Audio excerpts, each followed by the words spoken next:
por estar aquí en un día de verano como hoy. La verdad es que es una alegría tener a un poeta excelente que viene desde muy lejos, desde Badajoz, a visitarnos, a presentar un hermoso libro y a deleitarnos con sus poemas. Faustino Lobato nació en 1952 en Almendralejo, estudió antropología y teología en Bélgica, fue profesor de filosofía, perteneció a la asociación Gallos Priega en Algones y con un grupo de escritores pacenses fundó una tertulia literaria, página 72, que es pues un pequeño milagro que existe, que convoca a poetas todos los meses y la verdad es que son maravillas. Tiene bastantes libros publicados. Y hablando sobre este libro, donde el alma ignora, quería deciros primero unas palabras sobre este libro. Dice Fernando Jaén, autor del prólogo de Donde el alma ignora, la última entrega poética de Faustino Lobato, que la poesía es esa fuerza que nos permite sobrevivir en la fragilidad. Si nos paramos a pensar, el término fragilidad puede aplicarse a nuestra vida, pues somos por definición vulnerables y desconocemos a dónde nos dirigimos. Sin embargo, esta constatación se hace más precisa en ciertos momentos, como cuando estamos en un hospital. Y ese fue el origen de este libro de poemas. El hospital es el lugar desde el que el autor levanta sus propios versos como forma de salvarse para defenderse de la adversidad.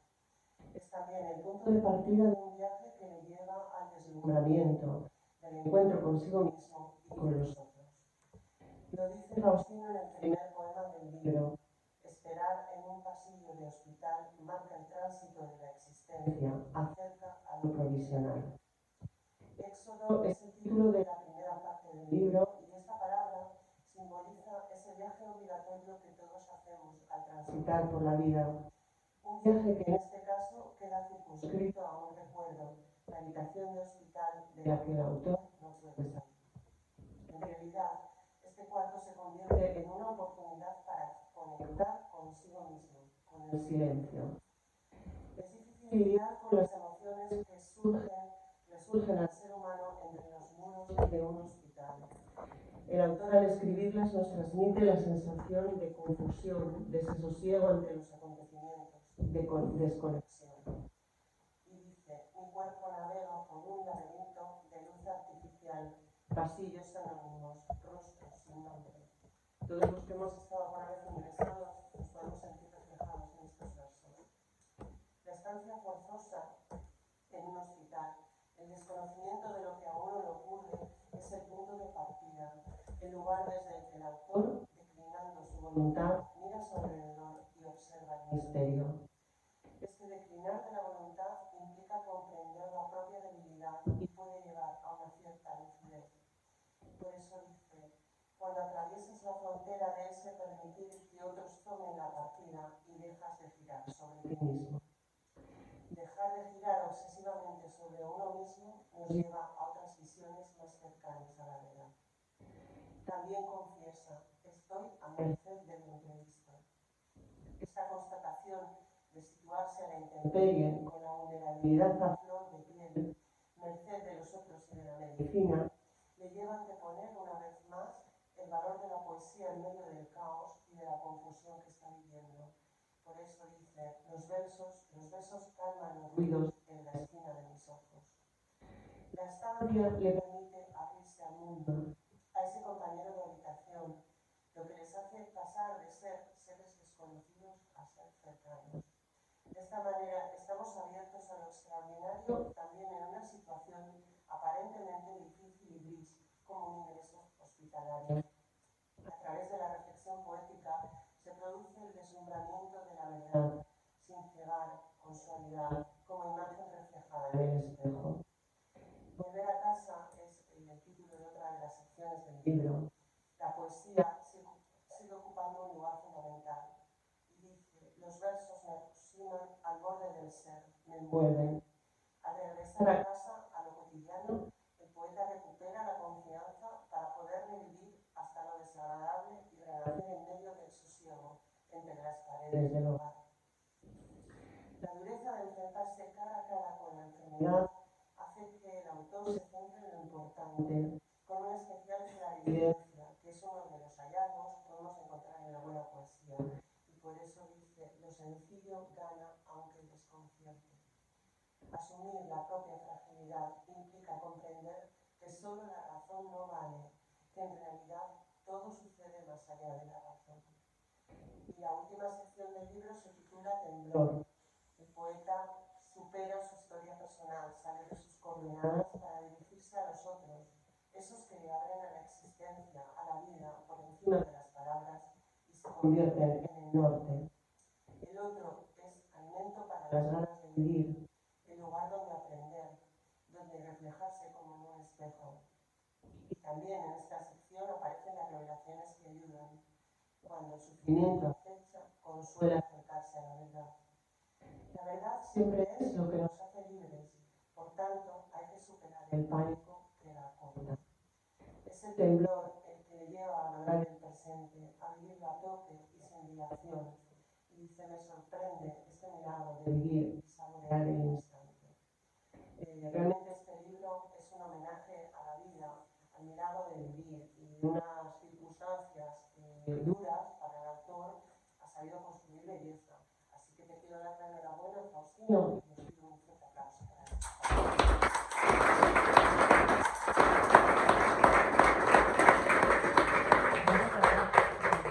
Buenas tardes. Muchísimas gracias, Isabel, por estas palabras que condensan de una manera así muy profunda todo lo que el contenido de este libro. Un libro que para mí es muy querido desde el momento que sale, ha sido en febrero de este año. Y no sé, por esas razones que uno no sabe de por qué, cuando es una cosa minoritaria la poesía, ya no ha vendido más de 150 libros. Me quedo asombrado. No sé, algo tendrá. De momento ya no es mío, es el que es de aquellos que lo leen. Los que lo leen lo hacen suyo y el libro se extiende, toma otras dimensiones. Donde el alma ignora, como decía Isabel, es parte de un hecho muy particular. Y ese hecho particular es que un domingo al mediodía de pronto pienso que me traiga una espina de un arroz caldoso que mi mujer había preparado y al final termina siendo como una especie de pico que me asfixia y no me deja respirar. Y me trasladan de un hospital de urgencia a otro hospital de especialidad y en esos días en que el médico dice pero, cada vez que voy a los médicos decir pero, ya significa que no está muy seguro de lo que acaba de estar viendo. A punto de una traqueotomía porque yo tenía que bajar la inflamación y por todo el tiempo que estuve allí, estaba el cortisol, que ejerció su efecto, la cortisona, además de quitar el dolor, bajar la inflamación, y entonces de momento estoy con el alta médica y el alta hospitalaria, sin saber realmente qué es lo que me ocurrió, porque se me traumó la encíclica. Entonces, y aquel susto supone ya he acostumbrado a vivir en ese susto.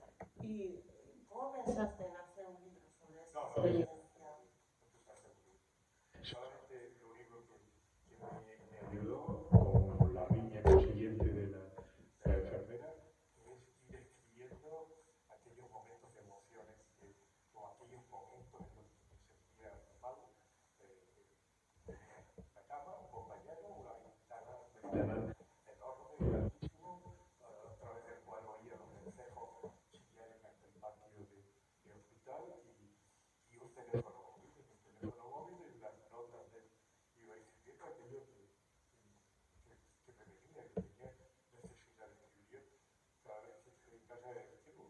Entonces, como no podía escribir, con la vida. Y a partir de ahí, todos esos materiales que voy entrando en el libro, cuando lo vuelvo en casa, es cuando me doy cuenta de todo ese arsenal lírico que había escrito y que me daba motivos para seguir reflexionando.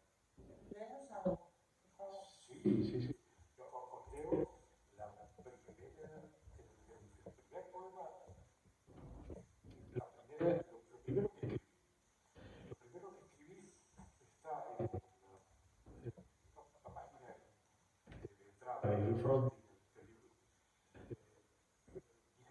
dolor llega, sorprende.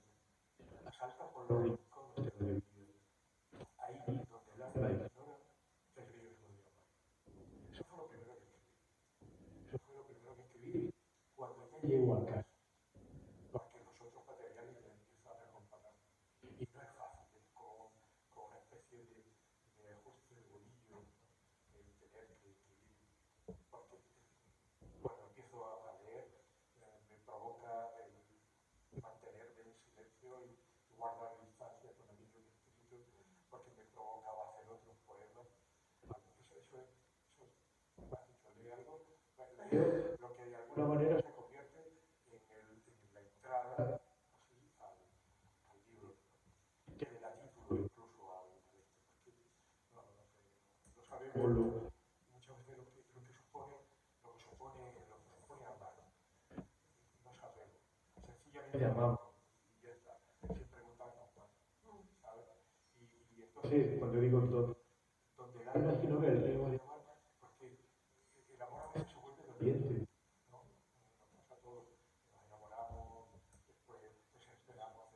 Léenos más, Sí, yo te veo más. Bueno, y empiezo a construir los capítulos. Entonces, en Éxodo, cuando hablo de Éxodo, estoy hablando de un capítulo en el que, como decía muy bien Isabel, es un viaje exterior e interior. Y cuando has leído un poquito más, esperar en un pasillo de hospital marca el tránsito de la existencia, acerca lo provisional. Todo se vuelve angustia cuando el horizonte se acorta entre los muros de una habitación. Nada que hacer. Mientras una enfermera sonríe y prepara las vías. Declino mi voluntad. El anclaje del cuerpo al plástico de una cánula hace sentir el precio de la batalla. Aquí no hay derrota, solo silencio. Intuyes que la humanidad siempre vence. Eso estaba seguro. Estaba seguro, no sé a dónde iba a ir ni cómo iba a ir, pero sabía que en ese tránsito, y por eso han sido 4 días intensos del hospital, y esos 4 días son los que marcan cada uno de los entrantes de los capítulos. Son 3 capítulos. Éxodo, sonido. Le llamo sonido a la casa porque en la casa es cuando descubro que los ruidos, aunque la casa tenga ruidos, pero se dulcifican, se vuelven sonidos. Estás ahí, en tu casa, porque los ruidos los ruidos de la calle, es otra historia.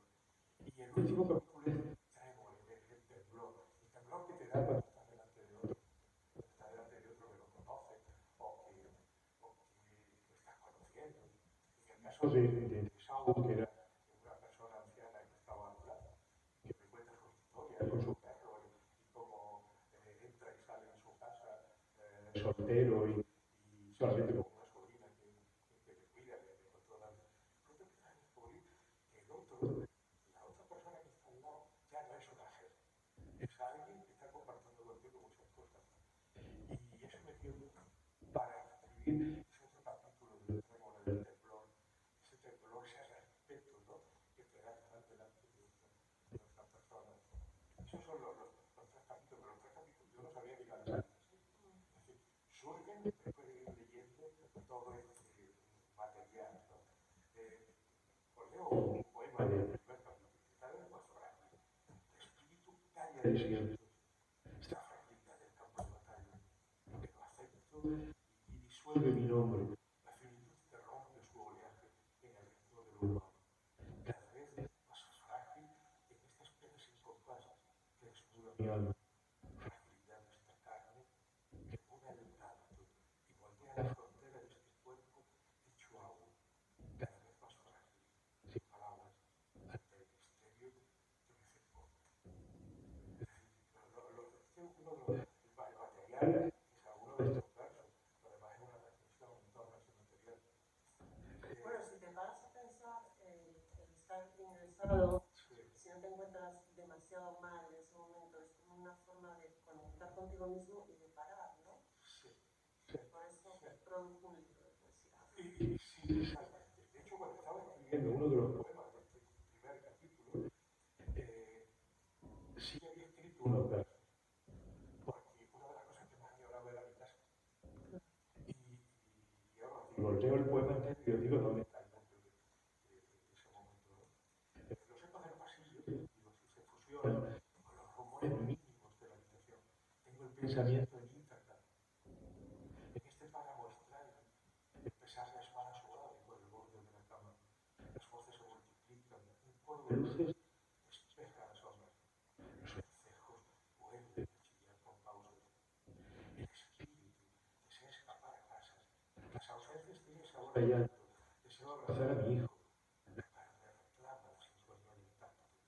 Solo la voz de los que quiero me alimenta en esta burbuja de longitud. Los vencejos siguen con sus chillidos. Luego, este chirrido que arañan las paredes, de voces anónimas que se pegan a la piel. Los otros comienzan a ser partes de mí, seres desconocidos, ahora cercanos. Lo único que escribí en el hospital fue el espíritu desea escapar a casa. La ausencia tiene sabor a hierro. Deseo abrazar a mi hijo. La carne reclama la sinfonía intacta. Eso me da pie para repensar ese segundo capítulo que se llama Sonido. Y otro de los poemas, ¿no?, que da pie para como algunos versos para el último capítulo es: nunca entenderé cómo surge lo desconocido, nunca lo entenderé, ni cómo lo extraño se vuelve próximo. ¿Qué importa esta ignorancia que nada la materia de mi cuerpo si la semilla del encuentro hace florecer el escudo que me salva de la devastación? ¿Sabes qué pasa? Al acostumbrarte al ajeno, mejor no cerrar las ventanas de la casa, permanecer en silencio, vigilante, abierto a lo extraordinario. ¿Por qué permanecer en la superficie de lo aparente? ¿Importa salir de la caverna y dejar que la verdad te desfluya?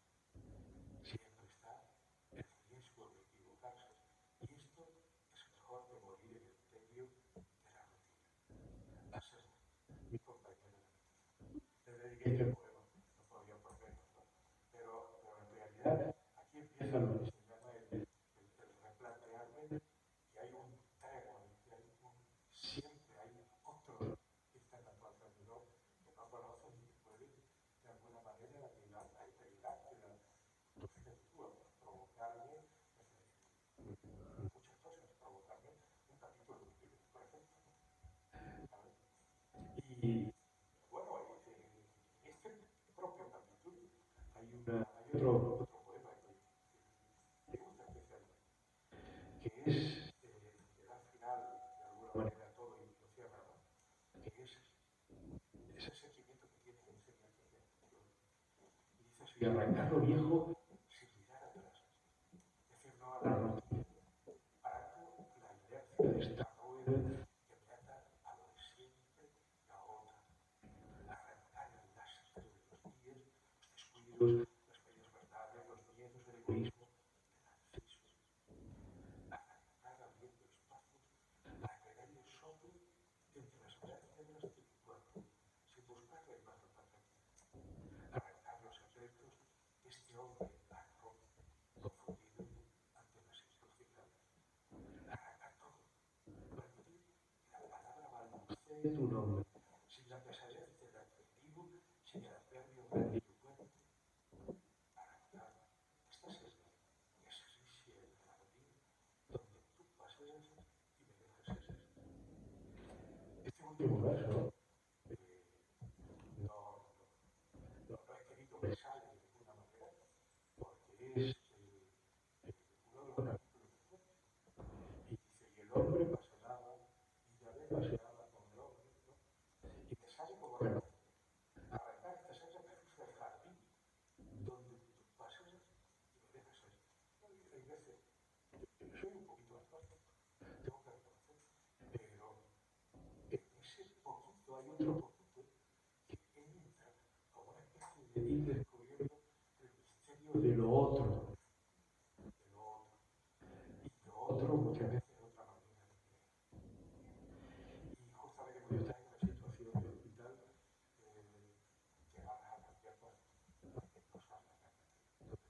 Que no todo se puede explicar por las razones, yo también lo pienso. Claro, ahí está. Y yo edad, hay una cosa que me dejo ir.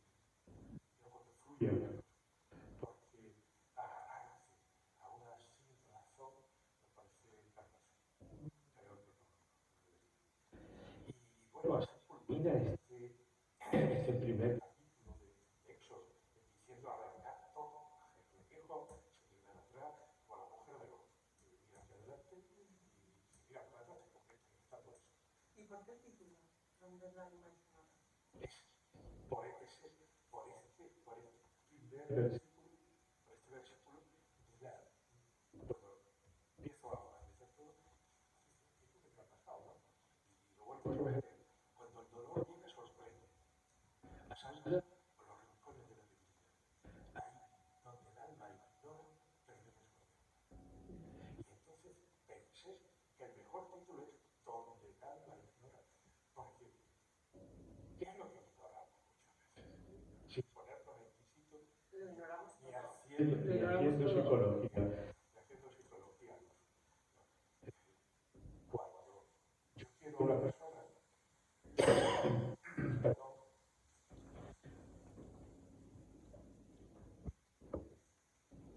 yo sé los compromisos a los que me llevan, sé que me la persona. Cuando yo tengo una confianza con alguien, yo sé lo que me compromete esa persona. Y cuando me vas a comprometer, a veces en nuestro interior queremos ignorar muchas cosas para no comprometernos demasiado. El compromiso por el fuerte. Por lo tanto, donde el alma ignora hay muchas cosas que en un momento determinado saltan. Eso que guardamos muchas veces. No sabemos hasta qué punto nos estamos comprometiendo cuando le decimos a una persona te quiero. O cuando le decimos a alguien qué gran amigo eres. No sabemos a lo que nos estamos comprometiendo. Pero el alma tiene memoria. Y está ahí. Cuando hablo de alma es nuestro interior, esa parte que funciona, ¿no? Independientemente de la razón, ¿no? Que va a veces como algo loco, pero que hay momentos en los que necesitemos. Y ese momento de explicar otro intenso es donde me hace reflexionar que hay muchas cosas que no merecen la pena. Y hay otras que merecen tanto la pena que hay que vivirlas con intensidad en cada instante, en cada momento presente. ¿Y vosotros qué pensáis? ¿Alguien quiere decir algo? Yo podría estar escuchando. Ahora sí no podemos estar. Bueno, ahí en el libro tiene un QR donde recito todo el libro, ¿sabes?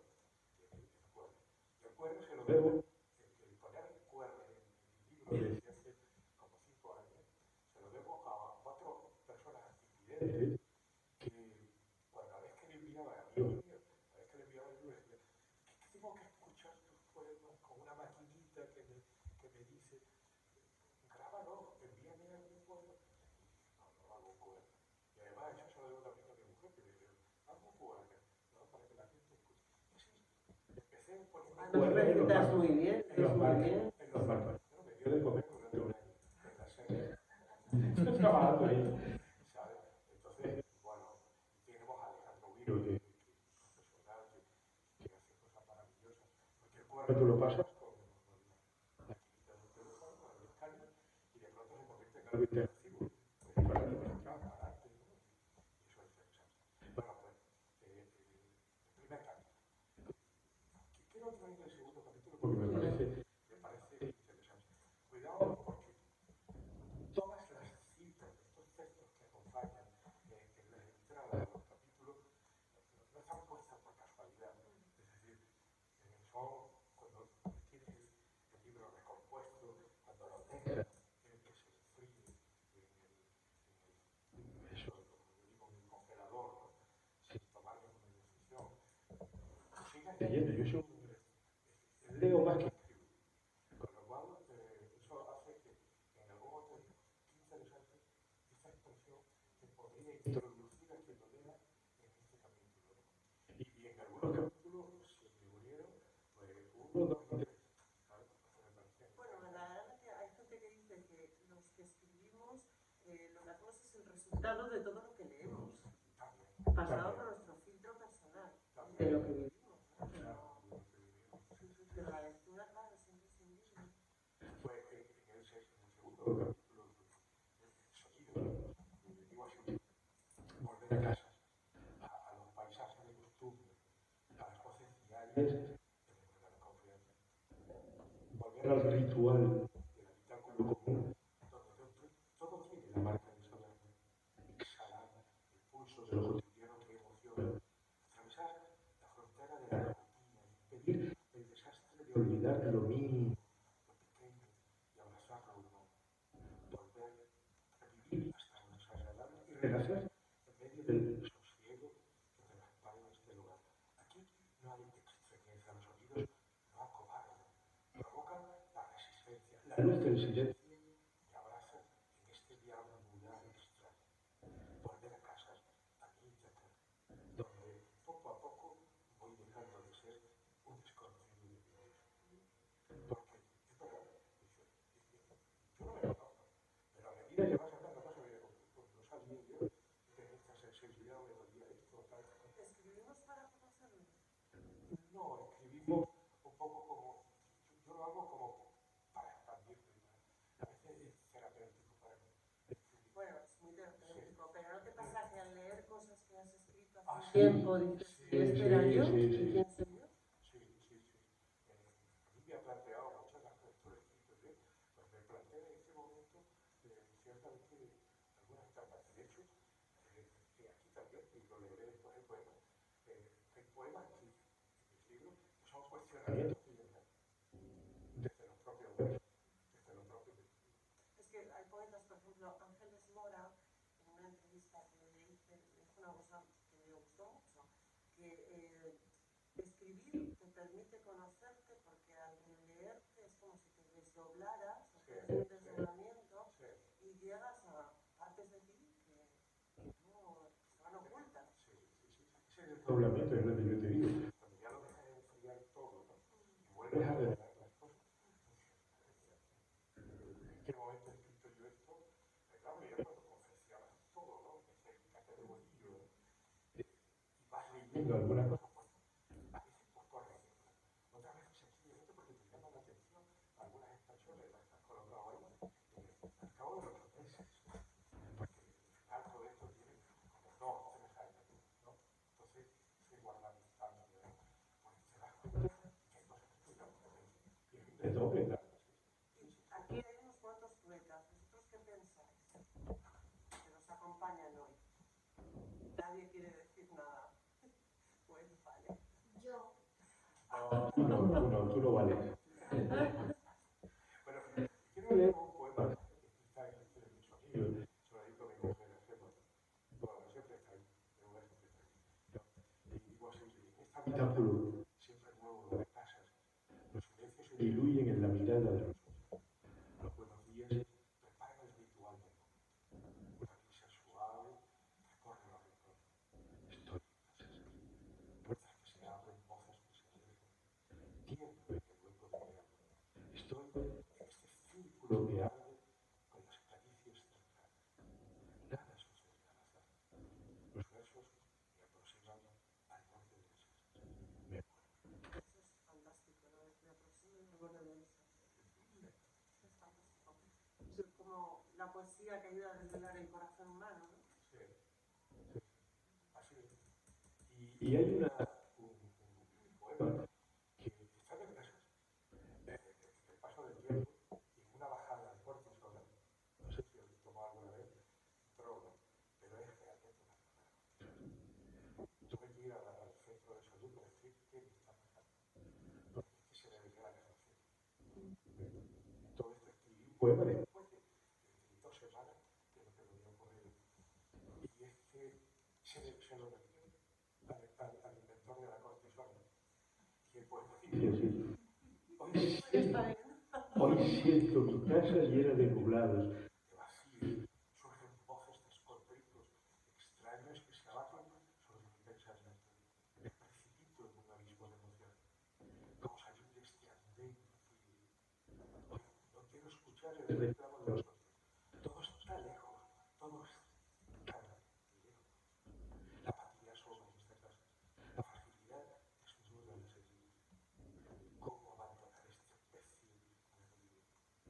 la casa está con las ventanas abiertas, deambulo sin fuerzas en esta derrota de la carne. Nada me consuela. El absurdo se adueña de mí. No sé dónde agarrar. ¿Cómo mantener el equilibrio de saber? A Edward Cullen, por descubrir la cortisona.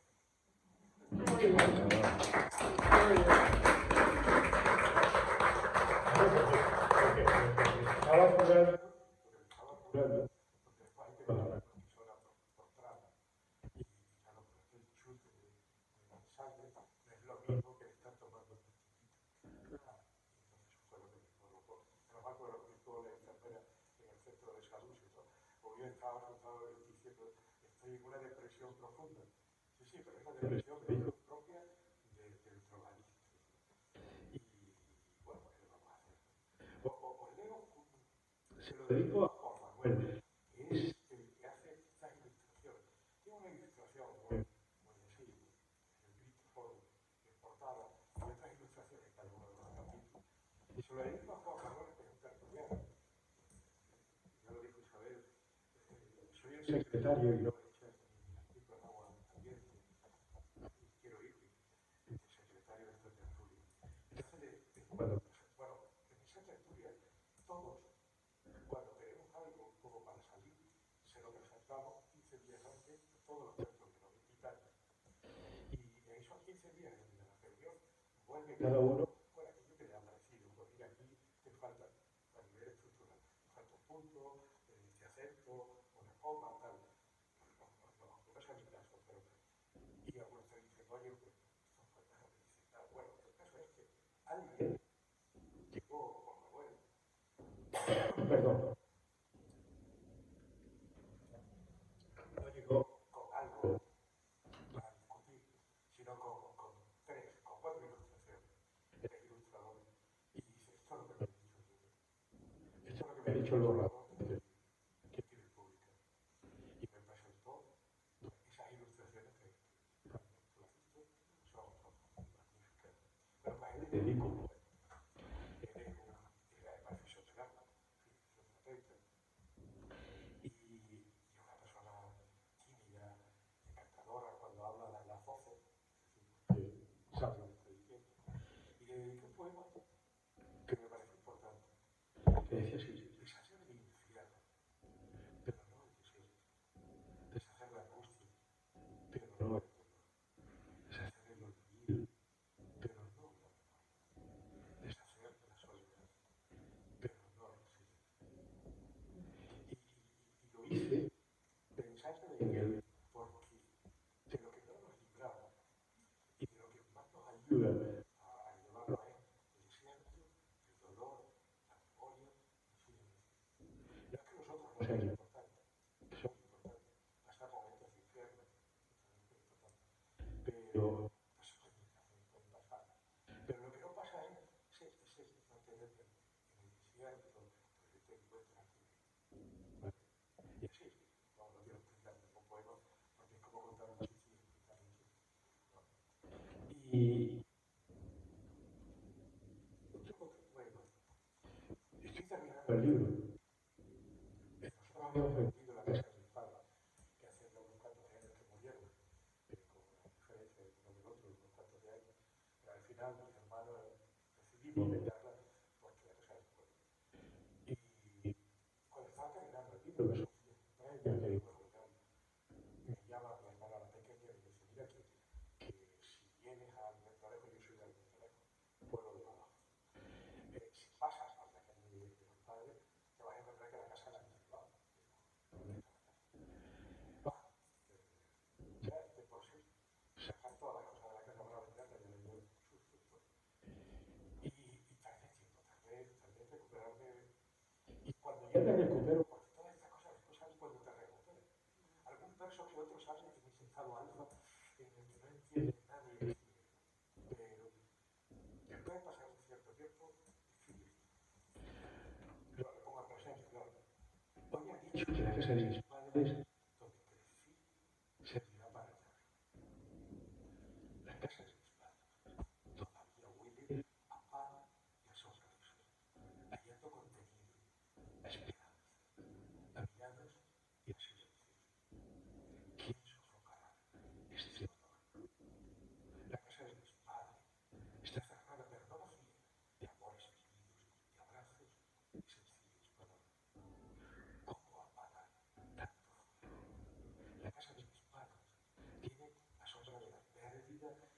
del encuentro, la sentencia del estorbo, el peso del desahucio, los fríos conectados para el amigo.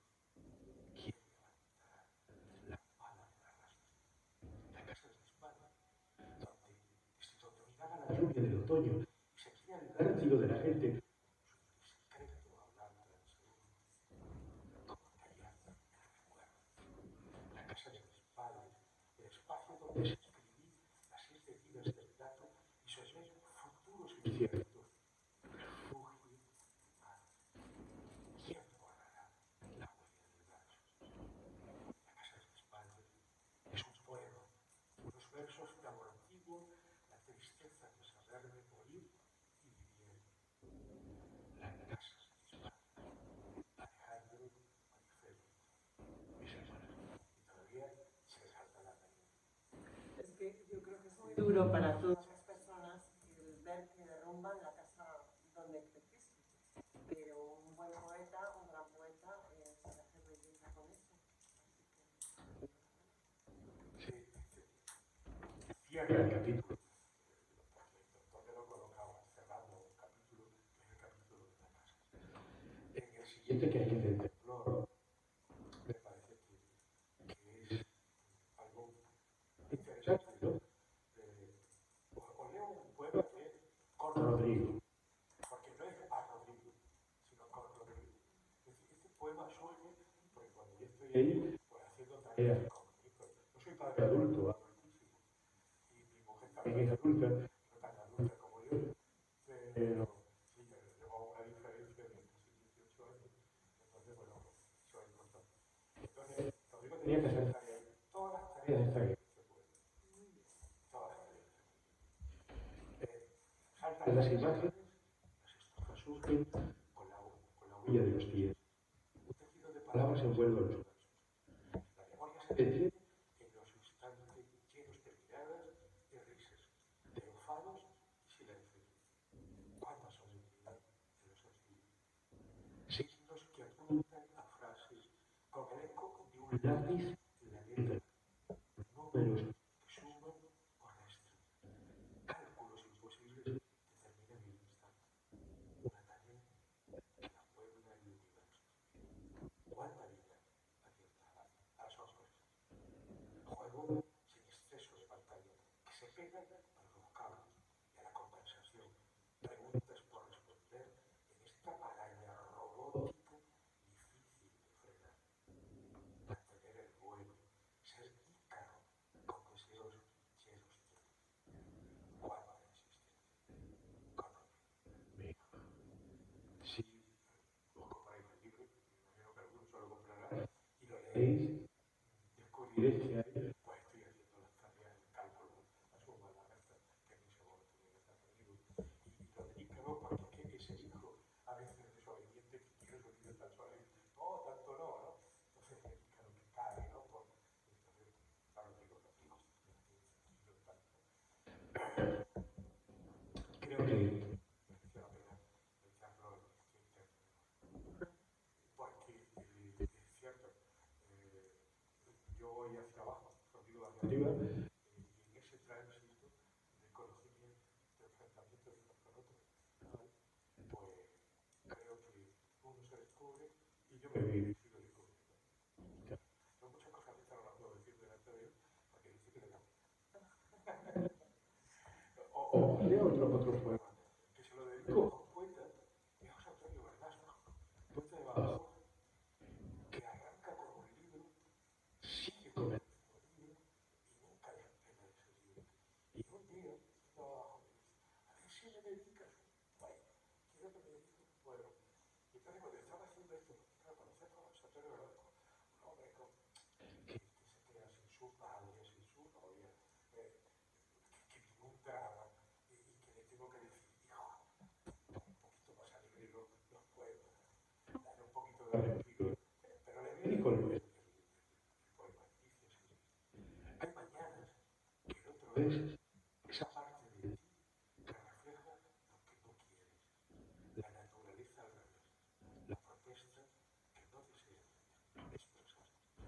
Porque hay mañanas que el otro tiene rostro de albañil, preparando las aceras, de cartero, llamando a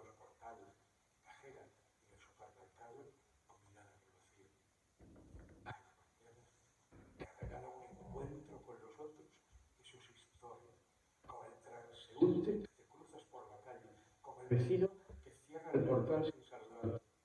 Y el universo sigue como si nada ocurriera, con un movimiento continuo en su eje secreto. El universo. Se lo dediqué a él y le dije, para que veas que no tienes que hacerte mucho mal ni nada. Piensa que los otros que te rodean son siempre gente que te favorece, positivo. Y hay uno que te hablaba antes del cuestionamiento, ¿no? Este libro no podía dejar de cuestionar una cosa.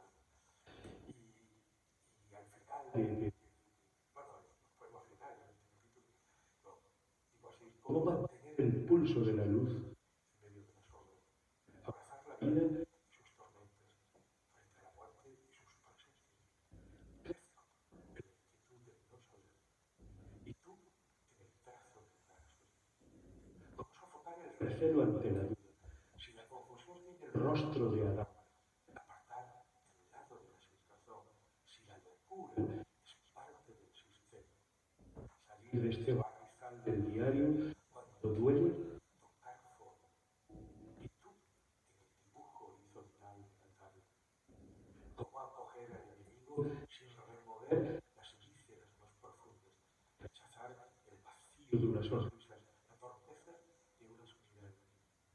El odio es la estupidez del animal herido, la mentira cruel. Y tú, en el silencio de las horas, ¿cómo soportar mi propia humanidad? Si acaso huye, si me empeño en comprender el fuego del enigma y abandono mi alma al capricho del destino. Como es de vidas, como Manuel de Vidas, por lo que aprendí de él. Y yo digo, tiene un sentido este poema. Cuando estoy confeccionando todo esto del temblor, del trémor del otro, me acuerdo de una conferencia a la que asistí en el Paraninfo de la Universidad de Lovaina, donde Manuel de Vidas daba un filósofo francés, judío, y a mí me encanta su ética, la ética del otro. Y de pronto, cuando estoy haciendo todas estas composiciones sobre el otro, me venía mucha mente. Pero no me acordaba de la conferencia, me acordaba de lo que me impresionó la conferencia. Y cuando empiezo a cuestionar, digo, es que el único que empezó a cuestionarme sobre el otro fue Manuel de Vida. Me llamó tanto la atención que por eso solo lo dediqué en este poema de cuestionamiento que siempre hago. ¿Hay alguien que le quiera preguntar o comentar algo a Faustino? ¿Nadie? Parece que no tenemos algo más. Si quieres, y ya vamos a ir terminando. Sí, no, terminamos con el poema. Bueno, una cosa importante. Este libro, cuando entras en el poema, todas las introducciones están con una música. La música es de David Clavijo. David Clavijo ha ganado hace poco, me mandó un cosa, como una especie de Oscar para la música. Él trabaja para Disney, él trabaja para el mundo de la música, sobre todo para el Sevilla. David Clavijo es mexicano. Y a David Clavijo le dedico un último poema, no podía ser, que dice así: el silencio de las horas, donde guardo la memoria del dolor y de lo amado, el silencio que mantiene la visión de lo cierto y brota en la vertical de una canción que susurra, la ansia, el espíritu, collo y las rosas, tu rechazado y tu dolor. Suena un rumor de árboles y el destino, sin razón para ir, hace silencio. El silencio, este oasis que escapa de la calle y del ruido, pero no del alma. El colli y las rosas hacia la espina es una canción de Händel, de una obra de Händel. Y quise ponerla aquí porque me parecía importante. Y como hacía referencia a la música, entonces digo, el último poema se lo dedico a... Bueno, pues quería comentaros también que detrás, en la parte de atrás, está el librero de Casona y podéis adquirir este libro si queréis. Y el autor os lo va a firmar encantado. Y bueno, ahora vamos a leer el último poema, si te parece, y cerramos. Sí, vale. Pues Yo leo un poema